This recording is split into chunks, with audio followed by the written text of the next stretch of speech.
Greetings, Mythstorians. Did you know Aladdin was from China?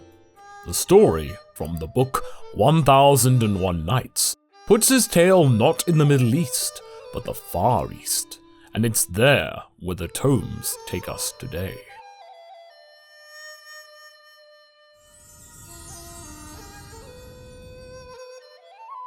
Aladdin and the Wonderful Lamp. Once upon a time in China, there lived a young man called Aladdin. He had all the potential in the world, with one problem. He was a shiftless layabout. Aladdin did naught all day and stayed at home with his widowed mother. Life was easy, but that all changed when a knock at the door woke him from his stupor. It was a man from the Maghreb, claiming to be the Aladdin's long-lost uncle, the brother of his long-dead father. He had a quest for his nephew and promised a prize, a lamp that would set the family up for life. Aladdin's mother said they could use the money from such a venture, but that meant Aladdin had to work. Uncle and nephew journeyed far along the city streets and into the desert until they came upon an open crevice wherein lay the lamp. Aladdin's uncle gave him a magical ring to help him on his way, and with a push, down the lad went. In the crevice, Aladdin couldn't believe his eyes. There was so much gold. Among the riches, though, he found the prized lamp and went to give it to his uncle. But instead of helping him out, Aladdin's so-called uncle wanted him to first hand over the lamp. Fearing the worst, the lad refused. And just like that, the man who claimed to be kin revealed himself to be an evil sorcerer and sealed Aladdin inside the cave out of spite. Aladdin had been had. Realizing there was no way out, he wept upon his pending doom. But he was still wearing the magical ring, and from that came a genie. A genie with the power to save him from this mess. Aladdin asked the magical being for help, and soon he, the genie, and the lamp were back home, much to his mother's surprise. Aladdin handed the lamp to his mother and told her about the double-crossing sorcerer. It was a dusty old trinket, and as she rubbed it clean, out popped another, more powerful genie. This one said he could grant them any wish their heart desires. So Aladdin wished for power and money, and that's exactly what he and his mother got. Life was good and getting better, but unbeknownst to mother and son, a great evil lay in wait. The sorcerer wasn't done with Aladdin yet. Aladdin was walking one day when a vision of Venus enchanted him. Her name was Princess Buddir. She was the daughter of the Sultan.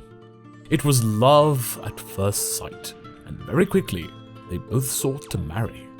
This startled the Sultan, but even so, he was unsure of the lad's worthiness.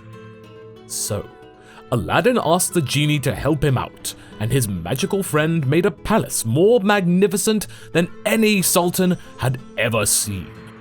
Most impressed, the Sultan approved of the young couple's union and welcomed his new son-in-law to the family. Aladdin and Buddir were in love, and nothing, it seemed, could break them apart. That was until one day, when the princess took the old lamp and happened upon the sorcerer posing as a merchant. He offered in exchange her old lamp for a new one. Buddir accepted with glad tidings, as she didn't know what magic lay inside. The sorcerer beckoned the genie. He had him take the princess and everything from Aladdin. Now the lad truly had nothing. Nothing except for the magical ring on his finger. He called forth the ring genie and asked for his help. The being couldn't undo the magic of the lamp, but he could take Aladdin to the sorcerer's lair. When he arrived, he saw the traitor. Aladdin didn't think twice. He slew him on the spot. once again in possession of the lamp. Aladdin had the genie undo the evil, and all was well again. Or so you would think.